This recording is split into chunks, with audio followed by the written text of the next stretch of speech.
You'll be using this Aston Martin DB5 with modifications. Bienvenue au podcast Premier Visionnement. In my business, you prepare for the unexpected. Aujourd'hui, nous parlons de Bond, James Bond, agent 007.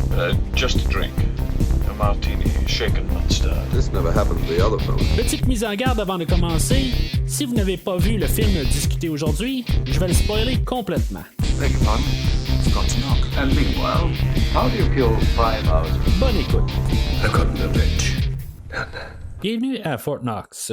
Aujourd'hui, nous parlons de Goldfinger, sorti en 1964 et réalisé par Guy Hamilton, avec Sean Connery, Honor Blackman, Harold Sakata et Gert Frobe. Je suis Mathieu, et vous espérez que je parle tout le long du podcast? Mais non, monsieur Mathieu. J'espère que vous mourriez. Oh, ok. Et en tout cas, je vais parler pareil. Alors, bienvenue dans cette rétrospective de toutes les aventures de James Bond, couvrant tous les films tout ce qui existe dans le fond là, dans les films de James Bond. On parle du premier film ou le téléfilm de 1954, Casino Royale, qui était juste un genre d'émission télé qui était passé bien avant l'ère qu'on connaît, là, qui a commencé avec le film de Dr. No avec Sean Connery en 62.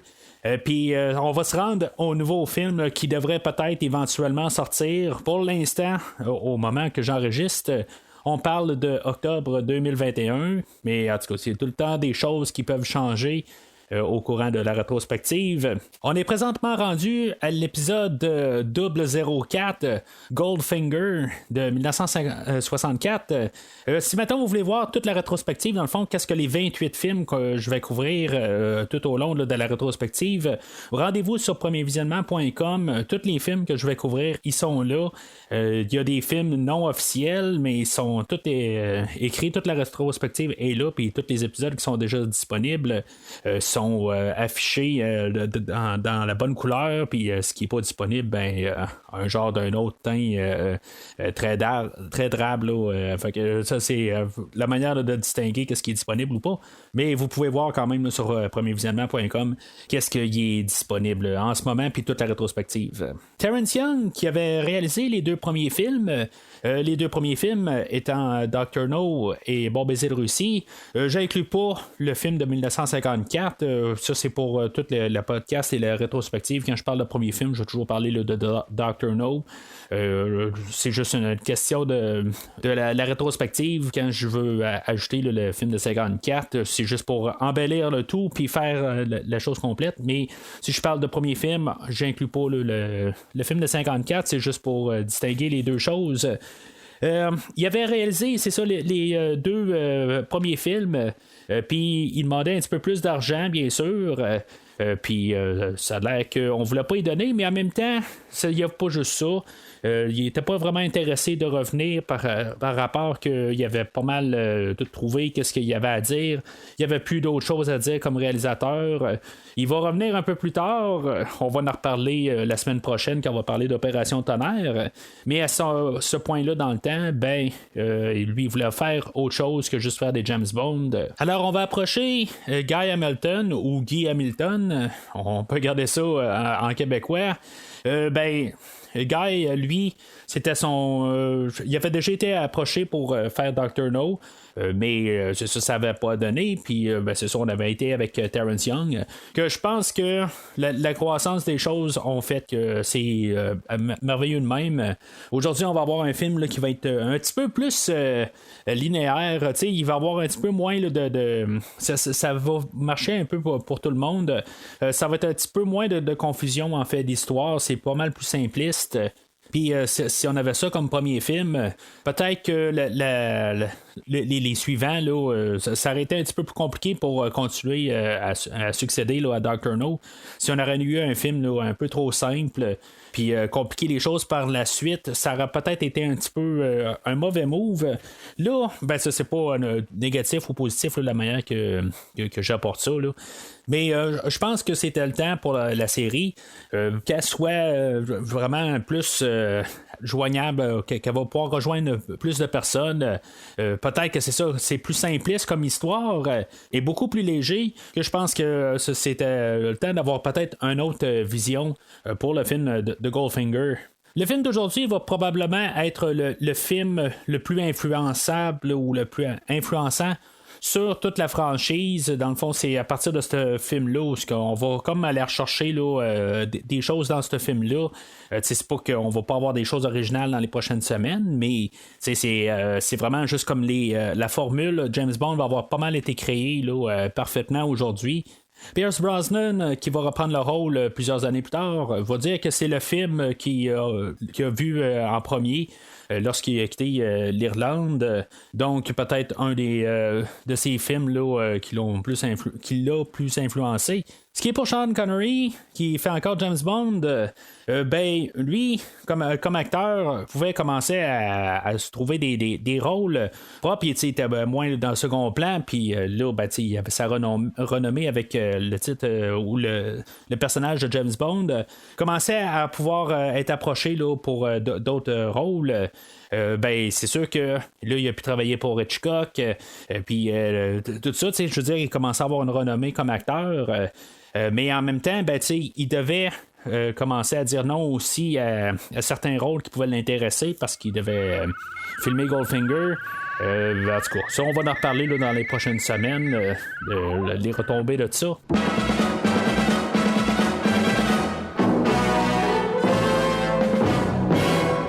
Comme les deux premiers films, le film de Goldfinger va avoir été inspiré du roman de Ian Fleming, que lui, à cette époque, il avait pas mal tout écrit les livres, car dans le fond, il va mourir à peu près un mois avant la sortie du film, fait que tous les livres que Ian Fleming allait écrire, toutes les histoires étaient accessibles au peuple, à part quelques sorties posthumes, mais en tout cas, ça, on va en parler un peu plus tard dans la rétrospective.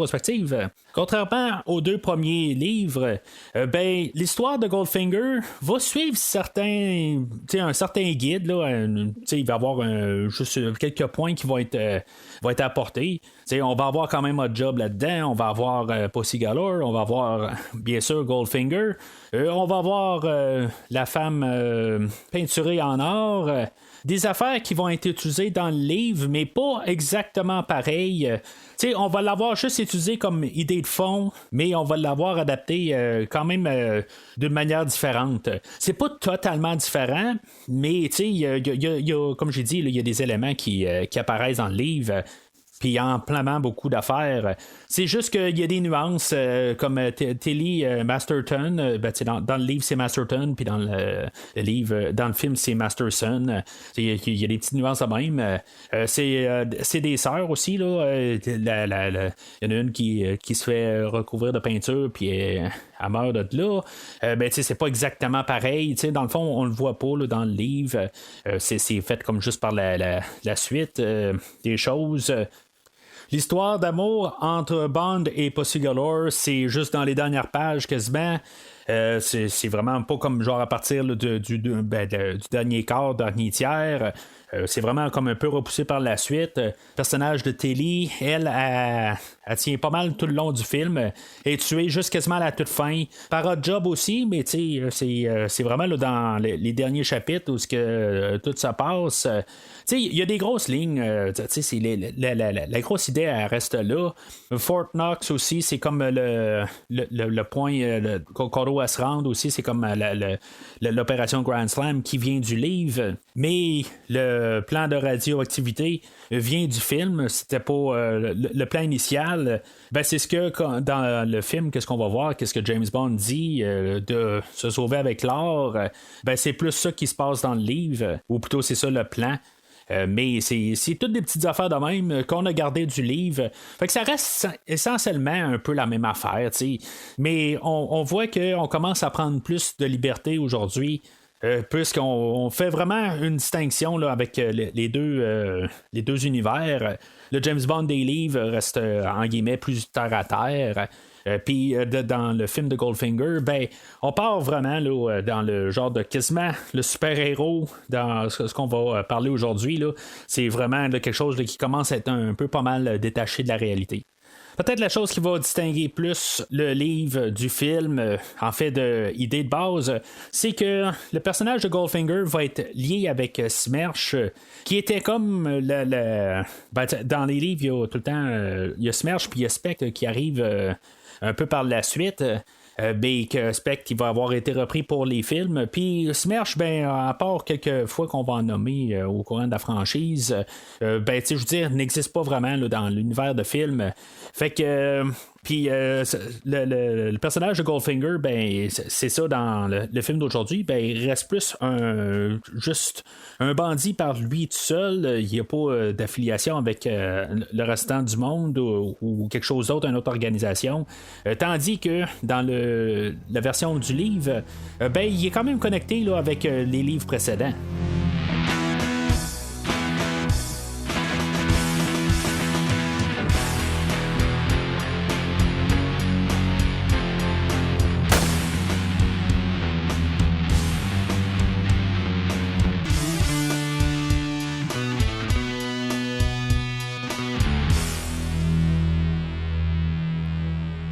Alors, le film ouvre, comme d'habitude, le baril de fusil où on a encore Bob Simmons au lieu de Sean Connery qui nous tire dessus. Bob Simmons, c'est le cascadeur principal il va faire plusieurs cascades là, pendant le film. C'est lui qui le fait depuis le premier film. C'est ça, il n'était pas dans le deuxième film. Puis là, il va revenir là, comme cascadeur dans le film d'aujourd'hui. On va ensuite voir Bond en mission. C'est vraiment une mission seule à part qui n'a aucun rapport avec le restant du film. Il est déguisé, il passe dans l'eau, puis sa couverture avec son chapeau là, d'un canard. En tout cas, c'est vraiment juste une belle manière là, d'ouvrir le film où ce qui va poser une bombe là, dans une genre d'usine, puis dans le fond, c'était ça la mission. Il va aller voir quelqu'un que je sais pas exactement, c'est comme un employeur à part. Ça me laisse supposer que peut-être que James Bond, des fois, quand il n'y a rien à faire, il n'y a pas de mission, il fait quelque chose sur un petit peu d'argent de poche, quelque chose de même. En même temps, c'est probablement juste un contact là, dans un autre pays. Puis, je veux dire, c'est juste lui qui donnait la mission pour. Je veux dire, ça a sûrement rapport avec. Le MI6 tout ça là, mais en tout cas c'est comme on dirait que j'ai pas l'impression que ça a rapport, on dirait que c'est vraiment quelque chose à part. Puis bien sûr James Bond il part avec il y a comme une danseuse là, dans le restaurant où ils sont, Benita, il va aller dans sa chambre à elle, puis il va avoir un gars qui est dans le fond qui voulait faire une embuscade, puis finalement Bond va le tirer dans le bain, puis dans le fond il va l'électrocuter avec un ventilateur, tout ça. Dans le fond, j'avais parlé de ça dans les premiers films où il y avait du maquillage pour signaler d'autres cultures. Ça va être un peu le même cas là, que le gars qui vient se battre avec Bond. Le gars, il est vraiment blanc, puis dans le fond, on l'a juste un peu maquillé pour qu'il ait l'air d'un Mexicain. En tout cas, je suis pas toujours fort sur ces idées-là, mais en tout cas, c'est ce qu'on a voulu essayer de nous apporter. Il y avait quelqu'un qui était supposé là, de prendre le rôle. Puis pour X raison, là, genre la journée avant, il s'est fait arrêter pour je sais pas trop quoi. On a dû le remplacer là, vraiment là, à la dernière seconde. Puis c'est ça qu'on a fait. Mais bon, en tout cas, c'est ça qui est ça. Moi, toute l'introduction, dans le fond, c'est un film de James Bond en genre 3 minutes. C'est quelque chose un peu là, juste pour marcher un peu faire marcher l'adrénaline tout de suite en partant. Moi, je veux dire, j'aime bien cette introduction-là. T'en as pas trop. Il y a des films là, que des fois je parle, comme mettons le film de Conan que j'ai parlé là, l'été passé. Il va y avoir un film de Vendredi 13 qui va être le même réalisateur, dans le fond, que je vais parler là, probablement éventuellement là, dans peut-être un an ou quelque chose de même, qu'il est un peu le même genre, ou ce que peut-être qu'on va trop élaborer le début, puis que finalement, ben, le film va être trop long, parce qu'on va avoir comme refait tout au complet, mais tu sais, quand on passe, mettons, 15-20 minutes à faire une histoire, puis après ça, ben, on repart à zéro, ben, tu sais, je veux dire, ça tue le film. Mais là, tu sais, je veux dire, juste en quelques minutes, on a un peu juste un sentiment de qu'est-ce qu'on va recevoir un peu plus tard dans le film. Là, le film, après ça, va comme reprendre ces 3-4 minutes-là, puis l'étirer sur 1h45. Puis ça, c'est ça. Je veux dire, au moins, c'est un intro, c'est juste un teaser. C'est pas un mini-film qu'on a au début. C'est un très, très, très mini-film. Là. C'est une bande-annonce. Puis moi, j'aime ça dans ce format-là, à quelque part. C'est juste nous réveiller. Alors, on est présenté à la chanson de Goldfinger chantée par Shirley Bassey. Chanson un peu dans la même lignée que le Bon baiser de Russie, là, qui avait été chanté par Matt Monro, ou From Russia with Love plutôt. Peut-être un petit peu plus pop comme chanson. Honnêtement, je pense que j'aime mieux From Russia with Love comme chanson en tant que telle. C'est pas nécessairement là, peut-être là, dans mon top 5, là, la tune de Goldfinger. C'est bien iconique, je veux dire, c'est comme la tune thème des James Bond, peut-être, la tune fort. Mais c'est pas pour moi là, nécessairement une des meilleures.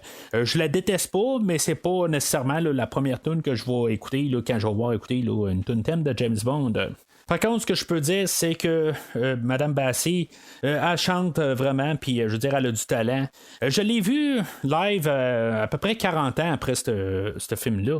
Puis la madame était toujours capable de chanter cette chanson-là, là, vraiment là, impeccablement. Fait que c'est pas juste dans le moment, dans le temps, elle était capable, puis 40 ans plus tard, elle avait plus le talent pour le faire. Je veux dire, c'est une madame là, qui a été quand même capable de se tenir là, tout le long. En même temps là, qu'on a la chanson, ben on a Robert Brown John qui revient pour faire le montage de la chanson. En tout cas, ben, dans le fond, ça ressemble beaucoup à ce qu'on avait vu là, dans Bon baiser de Russie. C'est du monde, c'est plus principalement une madame qui est là en train de se faire filmer, puis avec des images presque toutes du film d'aujourd'hui. Il y a un ou deux plans là, qui sont pris là, dans les deux derniers films. Mais on fait comme une genre de bande-annonce pour le restant du film où on voit là, des images qu'on va revoir plus tard. Et c'est comme un peu dans Bon baiser de Russie. Je trouve ça un petit peu cheap de faire ça.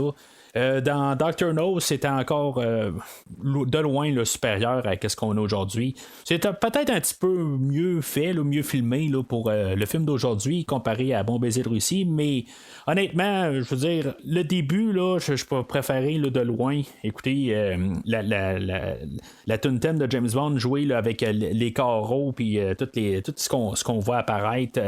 C'est comme absolument rien là, qu'on voit, c'est juste des couleurs, tout ça, mais c'est pas mal plus intéressant à voir, je trouve, ça dans Dr. No que qu'est-ce qu'on voit aujourd'hui. Je veux dire, c'est quelque chose un petit peu trop cheap à faire, là, à mon avis. Puis quand je dis cheap, ben, tu sais, le film de Dr. No a été fait pour 1 million, Bon baiser de Russie a été fait pour 2 millions, et le film d'aujourd'hui, ben, on en rajoute encore un autre, on va avoir été fait pour 3 millions. Fait que quelque part, ben, tu sais, on aurait pu en mettre un petit peu plus là, d'effets au début. Mais tu sais, je veux dire, on va le voir dans tout le film aussi, qu'on y va dans le côté grandiose. On a plus de ci, plus de ça aujourd'hui. Ça paraît. Alors, peut-être qu'on n'avait pas 3 millions et 25 $ à dépenser. On a pris juste le 3 millions tout carrément.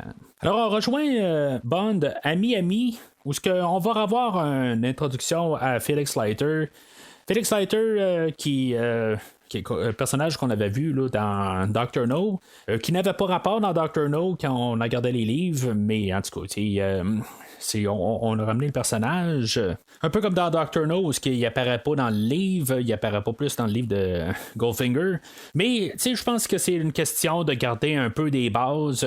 On met Felix Leiter en Amérique, puis pour qu'il y ait un contact, mais on fera pas ça avec d'autres personnages là. Ça va être juste Felix Leiter qui va revenir. Felix Leiter apparaît pas tant que ça dans les livres, dans le fond. Il apparaît dans les 2-3 premiers, puis après ça, il revient un peu plus tard dans la série parce qu'il est blessé là, dans le 2e livre, puis c'est sûr, par la suite, il revient, là, mais avec des morceaux en moins. Mais là, en tout cas, cette fois-là, il va être interprété par Sek Linder, Jack Lord, qu'il voulait pas revenir, question d'argent.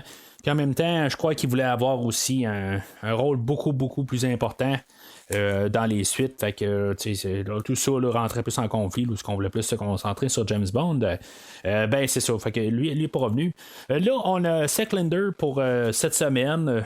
Dans le fond, la plupart là, de tous les Felix Leiter vont jamais revenir, à part 2. En tout cas, on va les voir un peu plus tard là, dans la série. Il va nous faire un Leiter qui est pas mal plus qui est pas mal plus drabe là, je trouve que il fait bien sa job, il est correct, il n'y a rien de plus ni moins. Je veux dire, va peut-être être, c'est inférieur à ce qu'on avait vu avec Jack Lord. Jack Lord, on l'a pas vu tant que ça non plus. Fait que, la grosse impression de Jack Lord, je veux dire, c'est pas grand-chose parce qu'en bout de ligne, il est pas apparu bien dans le film. Mais, je veux dire, ça aurait été le fun que Jack Lord revienne dans le film d'aujourd'hui. Lui, Sek Linder, peut-être qu'il est un petit peu trop vieux pour jouer avec Sean Connery à côté. Peut-être que ça aurait été le fun d'avoir un acteur un peu plus jeune, puis pouvoir un peu avoir là, plus d'affinité peut-être, parce qu'en bout de ligne je trouve que ils ont de l'air être un petit peu peut-être un peu trop vieux pour Connery, que Connery à cette époque-là avait à peu près 34 ans, puis Sek Linder il est clairement beaucoup plus vieux, quasiment, je veux pas dire le double de son âge là, mais il doit avoir peut-être 15-20 ans plus tard, plus vieux, fait que on voit qu'ils sont peut-être pas là, sur la même lignée, tout ça, puis peut-être qu'avoir eu quelqu'un de peut-être au pire 5-10 ans plus vieux que Connery aurait fait que la chimie aurait mieux passé, comme avec Jack Lord, que ça avait l'air à mieux passer. Là on dirait que c'est deux parfaits inconnus, puis je trouve que la chimie elle passe pas, mais Sek Linder est quasiment jamais avec Sean Connery, à part là, dans les premières scènes là, qu'on voit, puis que ça fait que ça dérange pas trop, mais il y a un bout où ce qu'on voit quand même Sek Linder tout le temps en train de suivre en voiture ce qu'il pense être James Bond pendant un certain temps, un peu plus tard dans le film, puis honnêtement ça aurait été le fun d'avoir un acteur peut-être plus charismatique que Sek Linder. En tout cas, fait que Leiter va donner une mission à que dans le fond c'est M qui avait appelé Leiter d'une manière, dans le fond M pas capable d'appeler Bond directement, il faut qu'il passe par les Américains dans le fond là. En tout cas c'est quand même assez bizarre. On va voir que les Américains là, ils travaillent vraiment bien là, avec M. Quelque part Leiter va appeler M directement un peu plus tard dans le film, puis je veux dire c'est vraiment ouvert, mais ça a l'air que tout va bien avec les Américains. Leiter va dire de garder un œil sur Ulrich Goldfinger, qu'il y a des affaires là, qui marchent pas tout à fait correct, juste à regarder là, juste observer puis voir qu'est-ce qu'il pourrait voir, juste garder un œil dessus. Puis peut-être là, qu'il va y avoir quelque chose par la suite, mais là, on va juste garder un œil dessus. Bien sûr, c'est un film, et deuxièmement, bien sûr, c'est James Bond. Fait que aussitôt qu'il voit quelque chose, il faut qu'il se passe quelque chose. Fait que Leiter va débarquer un peu de là. Puis, ça va être Bond va observer Goldfinger, qui est joué par Gert Frobe. Lui, dans le fond, ce qui est quand même assez intéressant, c'est quand on écoute le film en anglais, l'acteur parlait pas à peu près un mot en anglais. Il va avoir été doublé tout le long du film. Puis, c'est quelque chose que faut que je la relise à chaque fois. que j'écoute le film parce que je trouve que ça paraît pas. Tout est bien doublé. Puis ça, c'est quelque chose qui est quand même assez rare quand des films anglais vont doubler des personnages. Normalement, ils se forcent pas trop. Ben, c'est plus que ça vient d'un autre pays, là peut-être là, parce que ça venait vraiment là, c'était leur produit. Peut-être qu'ils se sont forcés un petit peu plus. Mais, tu sais, c'est quelque chose là, qui est bon à savoir. Oui, il joue le méchant du film. Mais Monsieur Frobe, c'est quand même une très bonne personne, hein, quelque part, même si quand il était dans la guerre, je pense qu'il a quand même caché là, des Juifs dans la Deuxième Guerre mondiale. Puis, tu sais, il a fait des bonnes actions là, dans sa vie, mais c'est ça, le côté, ben, il va paraître là, d'un très méchant monsieur là, dans le film d'aujourd'hui. C'est quand même quelque chose là, qui différencie là, quand même là, la fiction puis la réalité. Puis, dans le fond, l'acteur puis son doubleur, la personne qui va parler pour lui, ben, je trouve que le personnage va bien sortir à l'écran. Je trouve qu'on a bien choisi l'acteur pour jouer contre Bond dans le film. Fait que Bond va se rendre compte de qu'est-ce qui se passe exactement pendant que Goldfinger est en train de jouer aux cartes avec un autre monsieur. Ben il se rend compte c'est pas long là, il fait juste regarder un peu dans les airs puis il se rend compte que il y a quelqu'un qui est en train de dire les cartes. Fait que Bond monte dans l'hôtel puis c'est là qu'on va avoir l'introduction là, du personnage de Jill Masterson où ce que James Bond dans le fond va s'arranger pour que Goldfinger perde. Jill, ça sera pas trop long. Elle va comme un peu tomber en amour avec James Bond tout de suite. Tu sais, à quelque part, Jill, elle va dire, ben, Bond va lui demander pourquoi il fait ça. Tu sais, elle dit, il aime pas perdre ou il aime ça gagner. Tu sais, c'est comme, c'est assez nono comme réponse. Là. Je veux dire, c'est comme l'évidence même, là, puis c'est une réponse d'évidence même. Mais tu sais, par la suite de ça, tu sais, quand ils disent à Goldfinger, tu vas perdre 15 millions ou 15 000, tu sais, Goldfinger, pas très très de bonne humeur. Tu sais, d'un côté, il sait d'où est-ce que ça vient, fait que moi, si j'étais Bond et Jill, je m'arrangerais pour pas rester sur place. Puis là, Bond, d'après moi, ils vont partir là, dans la chambre à Bond, savoir comment que Oddjob va trouver la chambre à Bond. Je sais pas exactement, c'est un petit peu un mystère. Mais il va y avoir des choses qui feront pas vraiment de sens dans le film d'aujourd'hui. Ben, tu sais, si on se pose pas de questions, on a quand même un scénario qui est toujours en train d'avancer puis qui nous fait pas poser ces questions-là. Alors, soit il reste dans la chambre à Jill, ce que je penserais pas parce que quelque part, Félix va appeler, fait qu'ils doivent être dans la chambre à Bond. Bond va se lever là, pour aller chercher d'autres champagne. Puis il va lâcher le commentaire sur les Beatles que c'est un blasphème de pas les écouter quasiment avec les oreilles bouchées. Tu sais, je me dis juste à quelque part, tu sais, les Beatles viennent d'Angleterre, puis lui aussi. Je trouve juste ça un petit peu un drôle de commentaire, pareil, quelque part, tu sais, pourquoi que t'es pas en train là, de plus parler correctement là, les choses qui viennent d'Angleterre, plus que de parler des choses, de parler contre les choses qui viennent d'Angleterre. C'est un petit peu niaiseux, mais quelque part, tu sais, c'est une drôle de chose que les écrivains du film vont avoir mis sur la table, surtout à quelque part, il y a plus tard où il y a Paul McCartney des Beatles qui va faire une des tunes thèmes. En tout cas, c'est juste un petit peu une drôle de chose là, qu'on va nous avoir mis sur la table là, pour avoir fait comme une pub avec. Mais l'autre côté, avoir dit qu'il aimait les Beatles, peut-être que ça ne fitait pas vraiment avec le personnage là, de James Bond. Fait qu'en tout cas, c'est juste que des fois là, ça me débarque un peu, là, juste ce commentaire-là. Mais en tout cas, fait que Bond va se faire assommer par Oddjob, que, comme j'ai dit, Oddjob, il a trouvé la chambre à Bond, on ne sait pas exactement comment, là, mais il l'a trouvé pareil. Il va assommer Bond, il va pas le tuer, il va juste l'assommer, puis il va par contre tuer Jill en la peindant en or.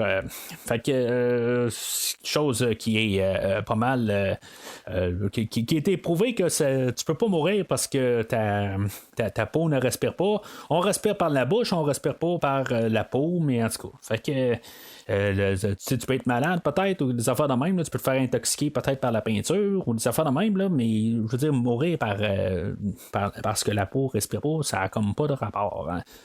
Mais juste l'allure de la fille en or sur le lit, je trouve que c'est quand même quelque chose qui est iconique. Puis je veux dire, c'est vraiment quelque chose. C'est juste que l'excuse est un petit peu nono, à quelque part, a dû être. Il aurait pu arriver juste pour dire qu'elle a été étranglée, puis après ça, elle a été peinturée en or, quelque chose de même, ou elle a été noyée dans de la peinture d'or, quelque chose de même. Je trouve que ça aurait plus de sens que dire qu'évidemment que sa peau n'a pas respiré, là, ça n'a pas rapport. Mais je vais avouer que à partir de 1964, on s'entend qu'on n'avait pas Google, puis c'est des rumeurs qui pouvaient partir, puis il était vraiment pendant plusieurs années, il y a des gens qui pouvaient arriver puis se dire la fille est-tu vraiment morte? Il y avait même des rumeurs là, qui avaient circulé là-dessus, puis même quand en étant jeune, là, dans les 80, ben moi, la rumeur qui se promenait encore, c'était que la fille était morte vraiment sur le tournage, qu'il n'y avait pas je veux dire, accidentellement. C'est ça qui est arrivé aussi, là, accidentellement, on a voulu faire ça, mais en plus que la fille est vraiment décidée par la suite. Là. Fait que, c'est sûr que c'est un autre temps. C'était quelque chose qu'on pouvait faire passer là, dans le temps, mais aujourd'hui, ça passe pas. Mais c'est des choses aussi qu'on pouvait jouer dans le temps. Puis quelque part, ben, on aurait pu juste dire qu'elle a été carrément tirée là, dans de l'or ou de la peinture en or, tout ça. Ça aurait passé pareil. Là, mais je veux dire, c'est un film. Puis ça fait déjà 2-3 affaires qui passent puis qui n'ont pas de sens tout à fait. Mais toute la manière que ça se déroule à quelque part. Je veux dire, on n'a pas le temps vraiment de penser à ces questions-là. Une fois que les choses se produisent, c'est plus quand on arrive après puis on se dit, mais ça n'a pas tout à fait rapport.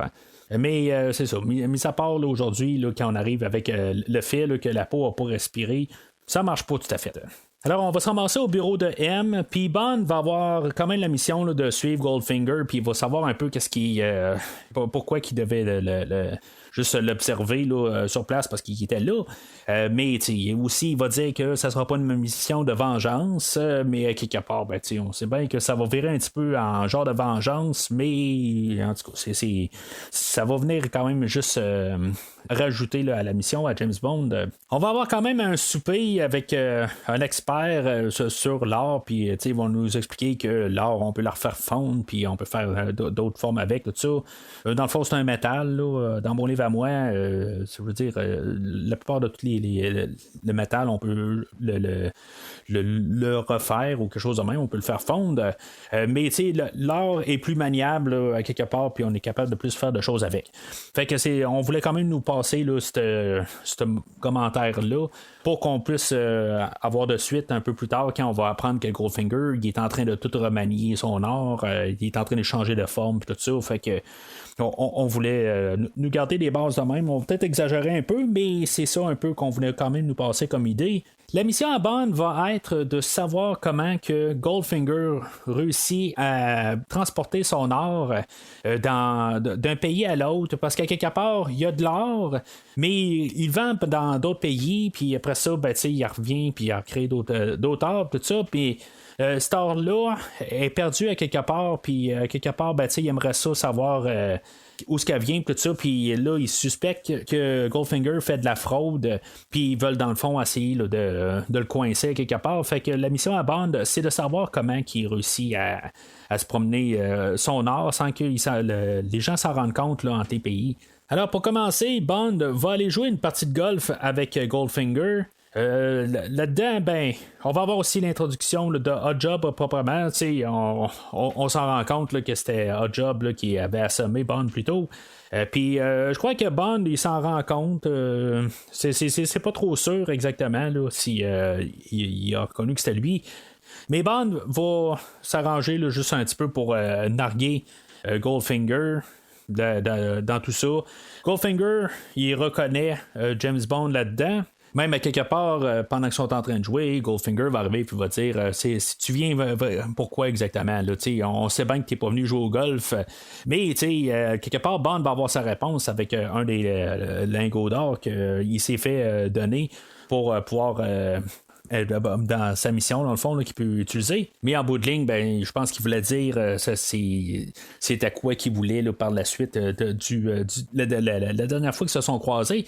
Mais c'est ça que quelque part, Goldfinger doit se dire pourquoi que je ne l'ai pas fait tuer finalement, pourquoi que je ne l'ai pas peinturé en or lui aussi. Là. Mais en tout cas, fait que une fois au 17e trou, Goldfinger va essayer d'en passer une vite à Bond, puis il va Oddjob va sortir il va produire une balle que dans le fond c'était supposément la balle à Goldfinger, mais Bond va s'avoir rendu compte là, que c'est pas la bonne balle parce que lui il vient de la trouver aussi. Puis quelque part, ils vont switcher avec une autre balle, tout ça, puis vraiment ça va tomber que Goldfinger va perdre la partie, mais dans le fond, Goldfinger voulait en passer une vite sur Bond, puis finalement, Bond a eu le dernier mot. Mais à partir de là, on va voir aussi comme son super homme. C'est là qu'on va voir comme les pouvoirs à Oddjob avec son chapeau qui est capable de couper une tête de statue. Je le sais pas, mais si maintenant il y a une genre super lame alentour du chapeau, ça doit être quelque chose à tenir un peu des mains, surtout comme vers la fin, là, où ce que James Bond va tenir le chapeau, il va comme le pogner de n'importe quel sens, mais il doit avoir une méchante lame, là, puis ça doit être coupant comme tout, là, ça a comme pas de sens, là. Mais on n'est pas là pour penser à ça, on est là pour essayer de s'amuser. Puis c'est ça aussi, on va voir que le Oddjob, peut-être qu'il y a des super mains d'acier ou je sais pas en quoi tout à fait, parce qu'il est capable là, d'écraser une balle de golf dans sa main. En tout cas, je veux dire, je sais pas si vous avez déjà essayé de faire quelque chose de même, là, mais c'est ce genre d'affaire impossible, là. Mais à quelque part, faut pas. Peut-être qu'avec ses mains, justement, il est capable là, de prendre une super lame alentour là, de son chapeau, puis ça coupe pas du tout. Là. Fait que c'est peut-être un peu l'idée là-dedans, là, mais quand Bond il ramasse le chapeau un peu plus tard, je suis quand même assez surpris que sa main ne reste pas là. Harold Sakata, qui fait Oddjob, qui était un lutteur à l'époque, je trouve qu'honnêtement, là, ils ont choisi vraiment le bon acteur pour faire le personnage. Je veux dire, il est imposant, puis il va juste. Dans le fond, il parle pas, il est muet, là. Mais juste avec sa présence, là, ça fait un bon point positif là, dans le film. Fait que Goldfinger va partir de là, puis James Bond va les suivre en voiture. Ils vont prendre un avion, puis c'est ça. Dans le fond, Bond les suit comme avec un genre de tracker GPS. Puis dans le fond, c'est là où on a vraiment plus. On va plus entendre la musique de John Barry que. Je trouve que j'ai bien aimé là, la trame sonore là, de From Russia With Love. Ici, je veux dire, c'est encore plus. Ça a plus sa place.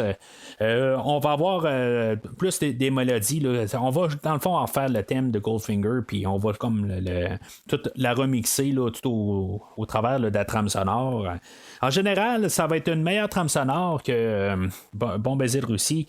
Il y a peut-être un peu là, vers la fin, là, quand les avions là, vont asperger là, la ville, que j'ai un petit peu de la misère là, avec les gros coups là, d'orchestre là, où ce qu'on va nous bombarder là, d'une grosse orchestre. C'est plus dans ce coin-là, je suis un petit peu moins fan. C'est sûr que ça reflète un peu les temps, mais en tout cas, honnêtement, j'ai un petit peu de misère avec ces bouts-là. Mais à part de ça, pour le restant de la trame là, qu'on va avoir aujourd'hui, là, c'est égal ou supérieur là, à ce qu'on a eu là, la semaine passée. Alors, Bond, il les suit là, au travers des montagnes, puis en tout cas, je veux dire, c'est comme un peu un moment mollo dans le film, puis c'est ça, on peut comme j'ai dit, on peut apprécier la musique de John Barry pendant ce temps-là.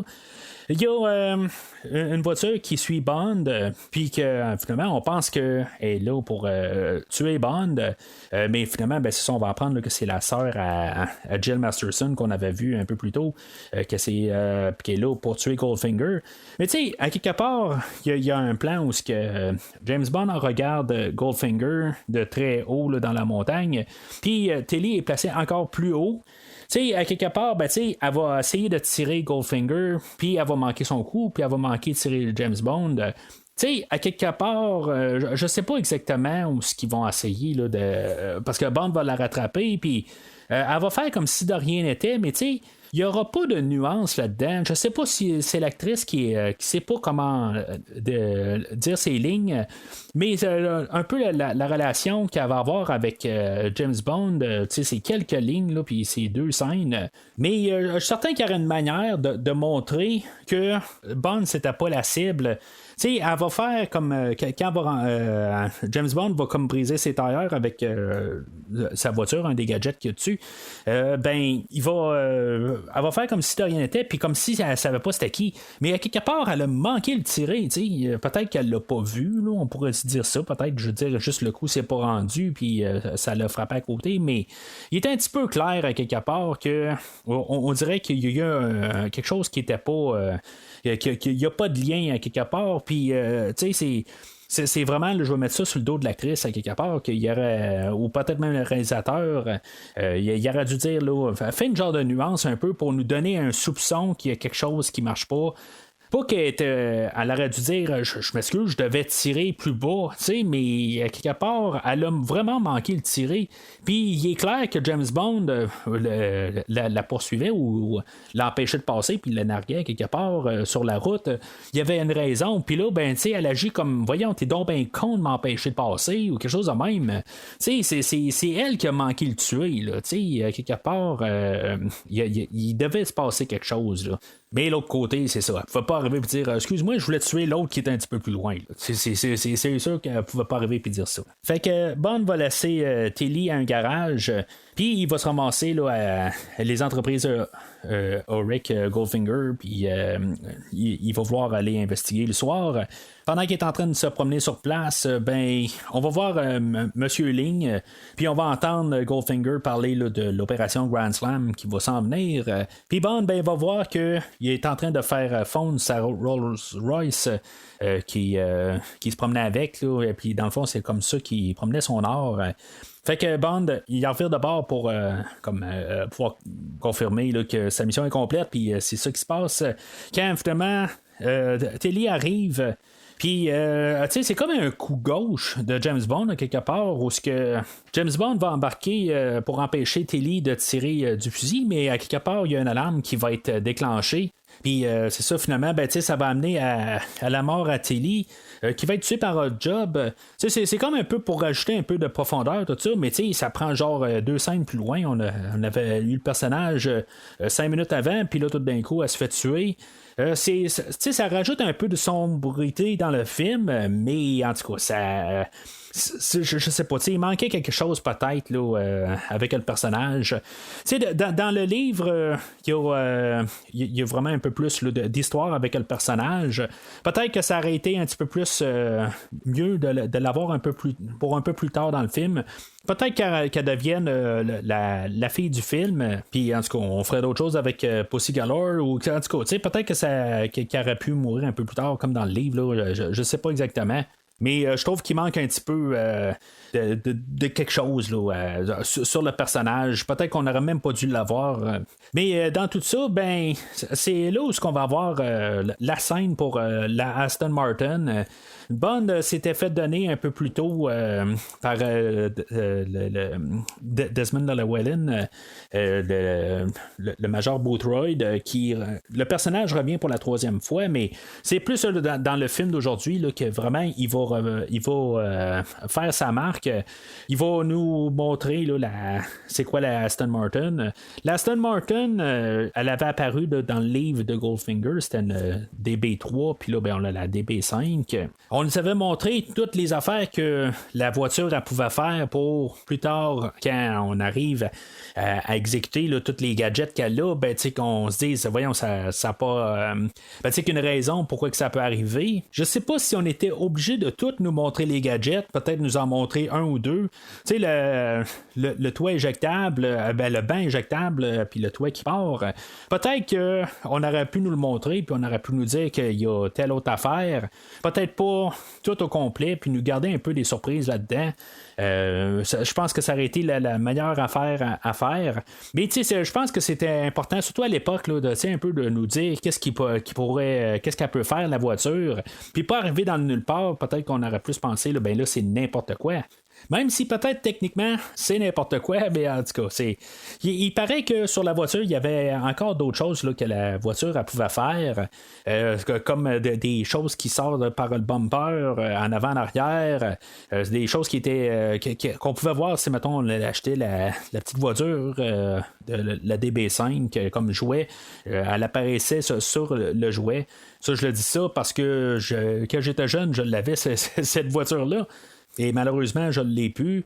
Quelque chose que je trouve vraiment dommage. Mais en tout cas. Fait que la scène de la DB5 elle termine où ce que James Bond va être face à face à un miroir. Elle va même utiliser ses mitraillettes pour essayer de tirer la voiture en avant parce que Bond n'est pas capable de voir la voiture en avant. Fait que les mitraillettes ne sont pas capables de casser le miroir. Puis en tout cas, c'est un petit peu n'importe quoi un peu. On nous avait mis une scène qui est vraiment le fun à voir quand même là, avec la voiture qui se promène là, tout au travers de l'usine à Goldfinger. Puis on voit un peu les gadgets, tout ça. C'est quand même le fun. Mais malgré tout, James Bond, il faut qu'il tombe prisonnier. Fait que là, on va arriver à la fameuse scène où ce que James Bond est attaché à une table, puis il y a un laser qui va le couper en deux. Que dans le livre, cette chose-là arrive, mais c'est une scie ronde, dans le fond. J'ai pas mon dire que si, mettons, on aurait le film aujourd'hui avec Daniel Craig, je pense qu'on aurait remis la scie ronde, on n'essayerait pas de mettre un laser. Mais tu sais, dans le temps, on savait pas exactement c'était quoi un laser, c'était comme un peu une nouvelle technologie. Je crois pas qu'on était capable de couper avec un laser, là, mais c'est quelque chose là, qui est un peu nouveau. Puis, je pense que c'est le moment le plus avec le plus de suspense là, dans tout le film. C'est vraiment une bonne scène. Je trouve que toute la mise en scène est vraiment bien. Même avec Gertrude ou Goldfinger qui est en train de juste comme à relancer carrément en face à James Bond comme si de rien n'était. Il s'en fout carrément. Je trouve que tout ça, là, la mise en scène de cette scène-là est vraiment... c'est vraiment une très bonne scène. James Bond, il est impuissant dans toute la scène. Il essaie juste de sortir de là, mais il sait pas comment. Il trouve quelque chose à s'agripper dessus à la dernière seconde où il parle de Grand Slam, puis dans le fond, Goldfinger va mordre de la mission. Ça ressemble un peu à ça dans le livre, mais Tilly est toujours vivante dans le livre. Comme je disais un peu plus tôt, elle survit pas mal plus longtemps là, dans le film. Ils vont avoir choisi dans le livre de travailler pour Goldfinger, chose qui est un petit peu qui va nuancer un peu là, la suite des événements là, dans le livre ou dans le film où il va avoir juste James Bond puis il va rester comme prisonnier. Il paraît que ça a pris quand même 3 jours à filmer la scène sur la table, puis en tout cas je veux dire avec le résultat je pense que ça a valu la peine. Fait que c'est là aussi qu'on va avoir l'introduction là, du personnage là, de Pussy Galore. Bond va se réveiller dans un avion parce qu'il va avoir été tiré là, par un fusil tranquillisant. On va savoir qu'elle est lesbienne. Dans le fond, elle dit là, qu'elle est immunisée là, à son charme. Ça veut pas mal dire ça quelque part. Là. Il y a quelques idées là, qui vont dans cette direction-là. Mais peut-être aussi qu'il est juste en train d'y dire ben garde, je suis pas intéressé, là, tu sais, t'es juste une cargaison, puis à quelque part, là, je veux assieds-toi même pas. Puis moi, je vais peut-être mettre l'emphase que ça va être plus ça, parce que, en tout cas, plus tard, on va voir qu'elle n'est pas lesbienne totalement, là, fait que, je pense qu'elle est peut-être juste aux deux, puis que là, ben, elle veut juste comme repousser James Bond là, pour qu'il foute la paix. Fait que, tu sais, il y a toutes les scènes là, dans l'avion où il va repartir le GPS là, qui s'était fait donner là, par Q un peu plus tôt, puis il va partir ça, mais il faut pas qu'il se fasse voir. Fait que, une belle petite scène là, quelque part où il est dans la toilette, puis qu'il est en train de garder là, le miroir qui est transparent, dans le fond, ce qu'on peut voir de l'autre bord. Il va niaiser là, Limé qui est en train là, d'essayer de voir qu'est-ce qu'il fait. En tout cas, j'aime bien cette petite scène-là. Mais c'est ça. Fait que quand ils arrivent à terre, ils sont rendus au Kentucky. Puis, dans le fond, il y a Félix qui reprend là, le GPS là, de Bond. Tu sais, dans le fond, c'est quelque chose là, qui vient là, des Anglais. Puis, les Américains ont le signal GPS de Bond quand même. Puis, ils savent que c'est qui tout ça. Tu sais. Il n'y a pas vraiment là, de secret entre les pays. En tout cas, c'est juste un petit peu drôle quand on se met à y penser un peu. Oui, les Américains, c'est des bons, puis les Anglais aussi, c'est des bons, tout ça, mais à quelque part, normalement, il est supposé quand même peut-être avoir un petit peu plus là, de peut-être juste, pas dire qu'il joue dans le dos des affaires de même, mais peut-être un peu moins de transparence à ce point-là. Là. Alors, on arrive à la scène où Goldfinger va expliquer tout son plan là, à plein de gangsters. Là, dans le fond, il fait affaire avec un genre de mafia. Puis, c'est ça, c'est comme j'ai dit là, dans le livre, on avait la mention là, qui travaillait pour Smersh. Il était trésorier. C'était pas mal là, la dernière fois qu'on avait la mention de Smersh. Je parle toujours là, de la série écrite par Ian Fleming. Là, il y a eu des livres par la suite où on a ramené là, Smersh. Mais c'est ça, lui, il était trésorier pour Smersh. Puis là, dans le film d'aujourd'hui, ben, c'est vraiment quelque chose d'indépendant qui n'a aucun lien avec Spectre pour les films. Puis c'est là qu'on sait c'est quoi pas mal le plan Goldfinger, qui est pas vraiment bien différent de qu'est-ce qu'on pouvait lire là, dans le livre. Mais plus tard, là, quand James Bond va tomber face à face avec Goldfinger, puis qui va un peu comme en discuter. Puis là, que tout d'un coup, il va commencer à comprendre exactement c'est quoi vraiment le plan Grand Slam. Lui, il va. C'est dans le fond, c'est un peu comme les écrivains du film, où ils sont arrivés puis ils se sont dit, ben ça n'a pas de maudit bon sens. Ça va prendre plusieurs trucs, puis ça finira jamais, puis éventuellement, l'armée va les avoir arrêtés. Fait que les autres, quand ils ont écrit le film, ils se sont rendus compte que ça marchait pas tout à fait la fin. Fait que ils ont comme changé ça un peu. En décidant de mettre de rendre l'or radioactif. Là, avec les gangsters, pourquoi que Goldfinger va avoir décidé de montrer tout son plan pour finalement les tuer par la suite? Ça marche pas. Moi, dans mon livre à moi, en bout de ligne, il va y avoir un des gangsters là-dedans qui s'appelle Solo, que lui, ça va être le premier à dire, bon, ben moi, je suis pas intéressé, je veux me départir de ça m'intéresse pas. Fait que lui va être pris à part, puis on va avoir fait un gros plan là, pour finalement le tuer à part, puis on va même écraser la voiture, puis dans le fond, c'est un gros plan pour rien, qu'on aurait pu juste l'exécuter sur le champ ou l'exécuter avec tout le restant.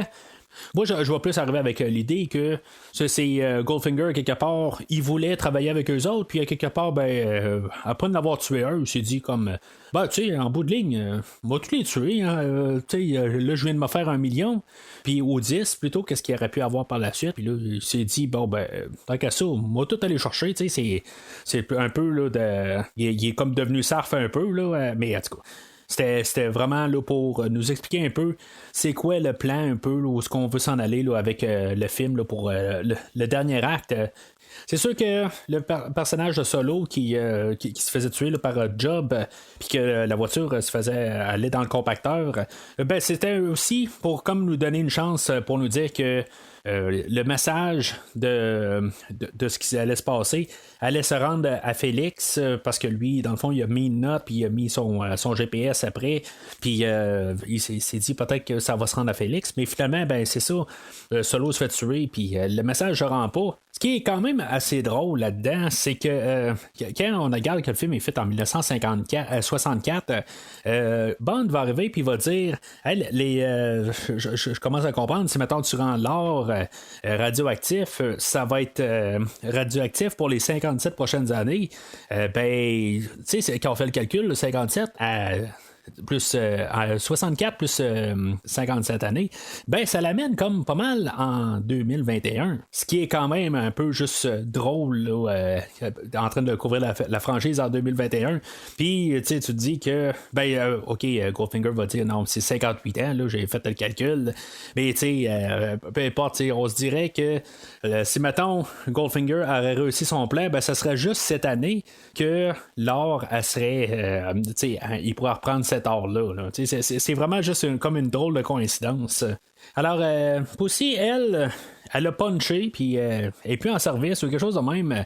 C'est comme un peu étrange, à quelque part. C'est comme tout d'un coup, elle décide là, d'un peu de passer du temps avec Bond. Ça a comme pas vraiment rapport. Elle dit qu'elle n'est pas armée, tout ça. Exactement qu'est-ce qu'elle voulait faire, ou je sais pas trop quoi. C'est comme ça n'a pas tout à fait rapport. C'est sûr que ça l'ouvre la porte à ce que Bond s'approche de elle. Je veux dire, c'est quand même là, un peu de mauvais goût quand on pense à ça. Je veux dire, vraiment, là, c'est que Bond va pas mal se tirer sur elle, puis il va même se forcer pas mal, là, puis en bout de ligne, ben, aussitôt qu'ils vont commencer à s'embrasser, c'est là où que dans le fond, elle va plus l'apprécier, mais ça s'appelle pas mal un viol, là. Je veux dire, c'est pas mal ça dans mon livre, là. Bon, ok, ça a été consentant peut-être par la suite, là, mais je veux dire, c'est vraiment là, c'est vraiment de mauvais goût. Là, je comprends que quelque part, Bond, il fallait absolument là, que le message se rende là, pour sauver quasiment tout un village au complet, tout ça. Ça, je le comprends quelque part, là, mais il aurait pu trouver une autre manière là, dans le script là, d'écrire ça là, d'un petit peu moins un peu sauvage là, de la part à Bond.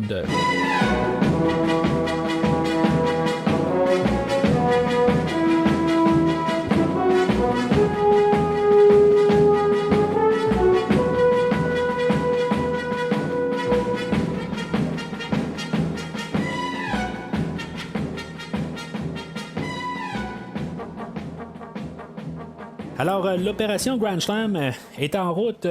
Il y a les avions qui dispersent du gaz là, pour tuer toute la population là, alentour de Fort Knox.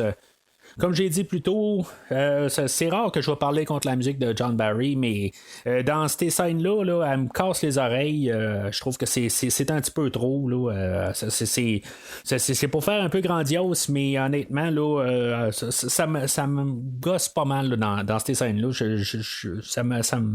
Ça m'agresse quasiment. Mais en tout cas, j'en ai parlé tantôt. Là, il y a comme la population de la ville, là, c'est genre 41 000. Puis, en tout cas, j'imagine toutes les autorités alentours. C'est supposé faire genre 60 000 morts. Tu sais, on voit là, comme la population, là, il y a beaucoup là, des personnes de l'armée là, qui vont mourir là-dedans. Tu sais, dans le fond, tous les acteurs ont été payés quelque chose comme 10$ plus une bière là, pour faire le rôle, puis ils sont tous bien contents quelque part. Là, ils n'ont pas à se plaindre. Mais tu sais, tu places ça là, dans une idée réelle. Félix est arrivé, puis il a parlé à je sais pas, un général de l'armée, quelque chose de même. Puis tout le monde s'est entendu à ce qu'on laisse Goldfinger faire sauter les portes de Fort Knox, rentrer sur place. Puis, à partir de là, une fois qu'on se rend compte que la bombe est sur place, ben c'est là qu'on va faire comme si qu'on va s'en réveiller puis que c'est là qu'on va attaquer Goldfinger. Il faut pas se poser de questions. C'est juste dans le fond, c'est juste le film se passe en quelque part puis on doit juste comme laisser ça aller. C'est à quelque part on veut juste laisser le scénario se dérouler. Mais ça n'a pas de sens. Là. Je veux dire, synchroniser 60 000 personnes, ça n'a pas de maudit bon sens. Là, on ne pourrait jamais faire ça.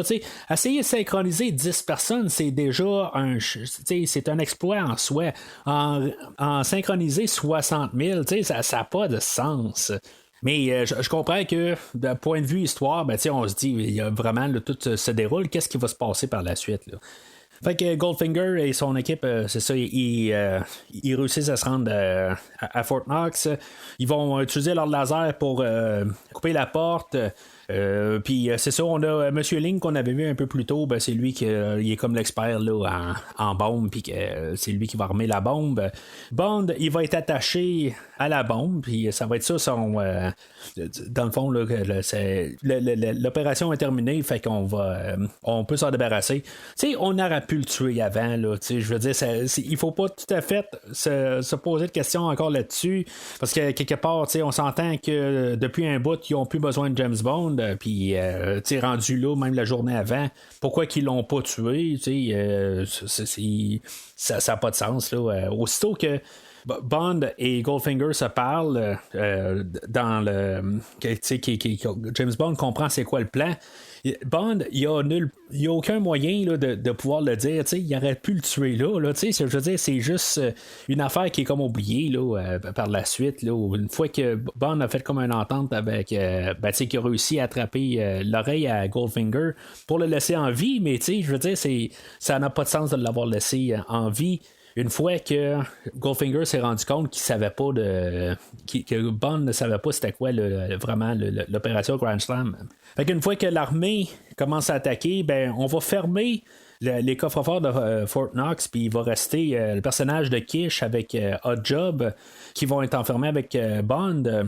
Puis, le personnage de Kish, c'est lui qui avait la clé pour des menottes à James Bond. Fait que juste comme par hasard, le gars, il va être un peu en panique une fois qu'il va être enfermé, puis Odd Job, lui, fidèle jusqu'à la mort à Goldfinger, va décider là, que lui, il va suivre les idées à Goldfinger jusqu'à sa mort, puis il va pas essayer là, d'arrêter la bombe. Mais Kish, lui, quelque part, il voulait finir riche, il voulait pas finir mort. Fait que lui, il va essayer là, d'aller sauver Bond, mais Odd Job, ça fait pas son affaire. Fait qu'il va tirer Kish en bas là, de tout l'édifice.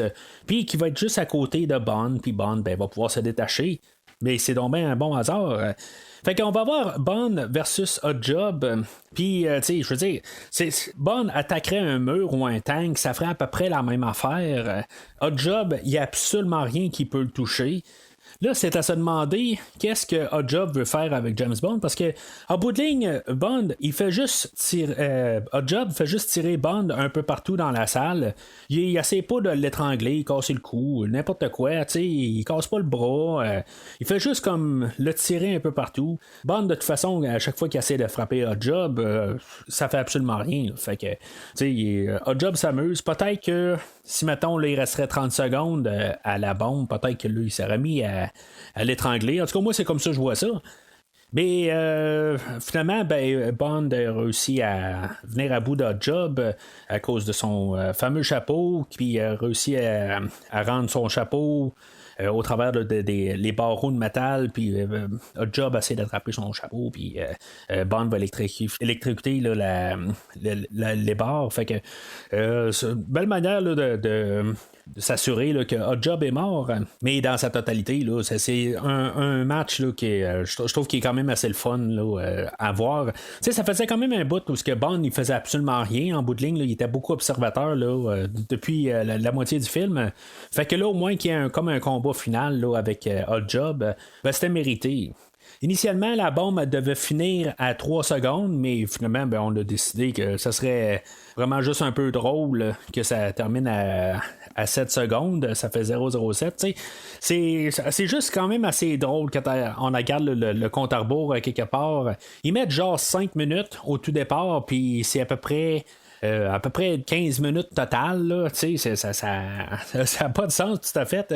Puis même quand on voit là, qu'il reste à peu près 48 secondes, ça prend genre 3 minutes. Là, c'est un petit peu exagéré là, comme idée.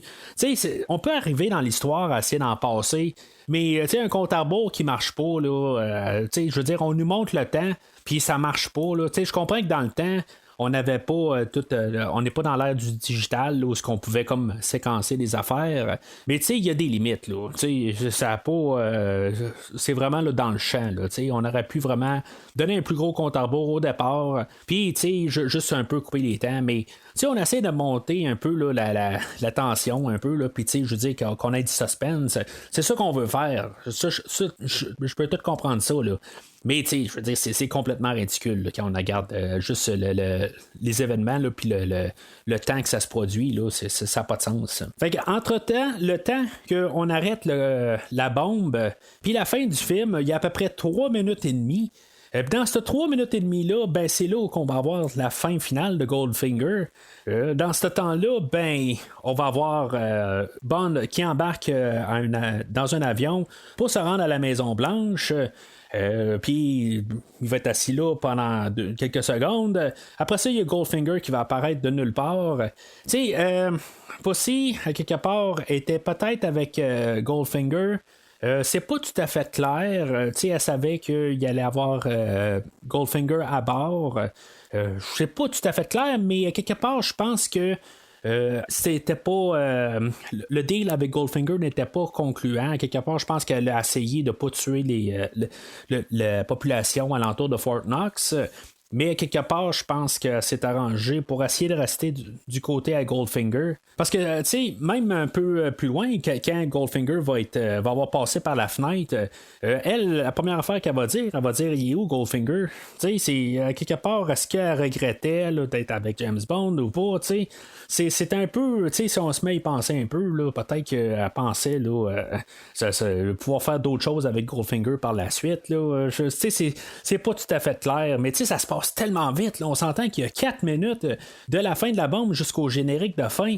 C'est juste vraiment une finale parce que c'est comme on a oublié qu'il y avait Goldfinger dans l'histoire. On l'a pas oublié qu'il était dans l'histoire, mais on a oublié comme d'y trouver une fin. Là. Même si ça ressemble un peu à ce qu'ils ont fait dans le livre là, par la suite, là, c'est quelque chose qui se passe à la fin. Mais Odd Job, c'est lui qui passe par la fenêtre, puis Bond, il va tuer Goldfinger. Là, je pense qu'il va l'étrangler, quelque chose de même. Là. Mais c'est comme on veut finir le film. Puis c'est quand même correct. Dans le fond, dans Bon Baiser Russie, une fois qu'on avait tué Red Grant à la fin, on avait comme étiré la fin pendant à peu près 20 minutes. Là, Odd Job est mort, puis le film est fini tant qu'à moi. Puis là, je veux dire, on passe ça même pas 5 minutes.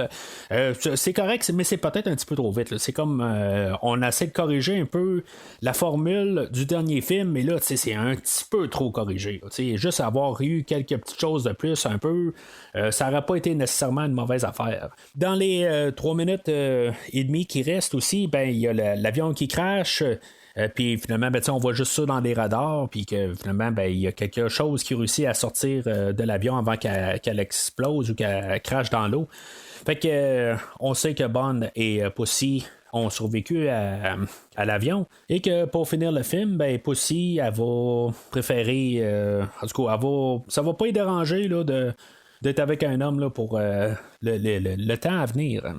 Dans le livre, oui, elle était aux femmes, mais en tout cas, c'est un peu forcé aussi dans le livre, là, dans le personnage là, de Pussy Galore, quelque part, puis qu'elle soit aux femmes. À quelque part, ça va être comme. Ça va peut-être avec la mentalité du temps, puis c'est sûr que ça va avec ça. Là. Mais comme je dis, à quelque part, ben, moi, dans la version film, je vois que c'est peut-être Keto 2, puis c'est juste ça. Là, c'est pas juste nécessairement à 1. Là. Dans le livre, c'est un petit peu plus clair là, que c'était juste les femmes. Là. Puis que vers la fin, elle va comme pencher là, vers les hommes. Là, mais en tout cas, c'est comme un peu pensée bizarre. Là, je veux dire, en tout cas, c'est la mentalité du temps.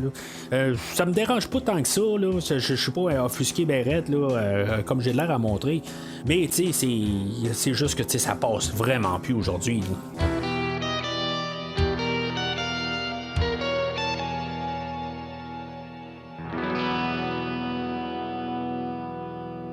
Alors, en conclusion, on a vraiment là, un film là, qui c'est vraiment un popcorn. Il y a des affaires que c'est pas un film bien profond. Il y a des fois là, qui tournent dans le mauvais goût, puis j'en ai parlé. Mais en même temps, là, ça reste que on se pose pas trop de questions. Là, on a vraiment du bon temps là, dans le film. Là. Dans pas mal tous les aspects. Il y a des petites affaires là, qui vont me narguer un peu, là, qui vont juste m'écœurer. Mais c'est vraiment le minime. Pour moi, là, c'est vraiment dans les 3 premiers, là, c'est vraiment le film le plus solide. Il s'écoute n'importe quand, ce film-là, qui est vraiment le fun à écouter. On peut voir toute l'origine là, de qu'est-ce qu'on va voir par la suite, là, les méga vilains, là, les super méchants, ça part tout de là. Peut-être même aussi les histoires qui marchent pas, puis qu'il faut pas se poser des questions, ça part pas mal aussi du film d'aujourd'hui. Le plus et le moins part d'aujourd'hui, dans le fond. Ce qui est quand même assez étrange, c'est que Bond est pas mal un observateur dans tout le film. Il fait pas grand-chose en bout de ligne. Toute l'histoire se déroule, mais c'est pas à cause de James Bond. À la fin, oui, il est là pour le combat final avec Hot Job. C'est lui qui va se débarrasser de Goldfinger, mais en bout de ligne, c'est lui qui va avoir essayé là, d'avoir séduit possible pour que finalement, ben, le gouvernement américain a réussi à arrêter les plans à Goldfinger, mais en tout cas, c'est tout un peu assez fait sans vraiment l'aide de Bond, à part juste à la fin. Mais c'est ça, c'est juste étrange que c'est comme le film qui va avoir le plus influencé la franchise. Puis que Bond n'est pas un gros morceau dans l'histoire. Le livre de Goldfinger, ben, c'est un peu une autre affaire. Pour moi, c'est pas nécessairement, c'est pas mauvais, mais c'est pas non plus là, ce qui est mieux nécessairement. Je pense que ce que j'ai dit la semaine passée, c'est que Bombardier Russie était pas mal mon meilleur, puis je vais tenir par ça. Mais ça peut toujours être un bon accompagnateur là, de lire le livre. Il n'y a pas un des livres vraiment là, que j'ai détesté. Là. Il y en a plus ou moins là, que je trouve vraiment ordinaire. Mais puis même Goldfinger va peut-être faire partie là, de ceux-là. Mais la version livre va toujours être un accompagnateur au film. Pour moi, là, c'est sûr que c'est l'inverse. Là, techniquement, il y a le livre, puis après ça, il y a le film. Mais j'ai vu tous les films avant de lire les livres, là, fait que ça marche dans l'autre sens. Puis je suis pas mal sûr qu'il n'y a pas grand monde aujourd'hui qui vont lire les livres avant de voir les films. C'est rendu dans le monde d'aujourd'hui, je suis pas mal sûr que c'est pas mal tout le monde va être dans le sens que j'ai fait ça. Puis en même temps, ben, avec la différence là, de mentalité, là, surtout là, avec Pussy Galore, puis sa mentalité là-dedans, là, je trouve que c'est quand même assez spécial quand on lit ça. Là. Alors, c'est pas mal tout pour aujourd'hui. La semaine prochaine, on va parler de Opération Tonnerre, qui, dans mon livre à moi, c'est le film le plus qui a fait le plus d'argent dans toutes les bandes. Oui, on va dire que, mettons, Skyfall a fait 1 milliard, des affaires de même. Mais au prorata du temps, Goldfinger dépasse largement là, Skyfall. Fait que, c'est toujours une question de temps puis de comment que l'argent vaut dans certains temps. Fait que, ça change de bien des choses. Mais c'est ça que Goldfinger va être Thunderball va être la retombée de Goldfinger, qui, à mon avis, le succès d'Opération Tonnerre ne se ferait pas sans Goldfinger. Mais tout ça, on va en parler là, la semaine prochaine. Alors, entre-temps, vous pouvez suivre Premier Visionnement sur Facebook et Twitter.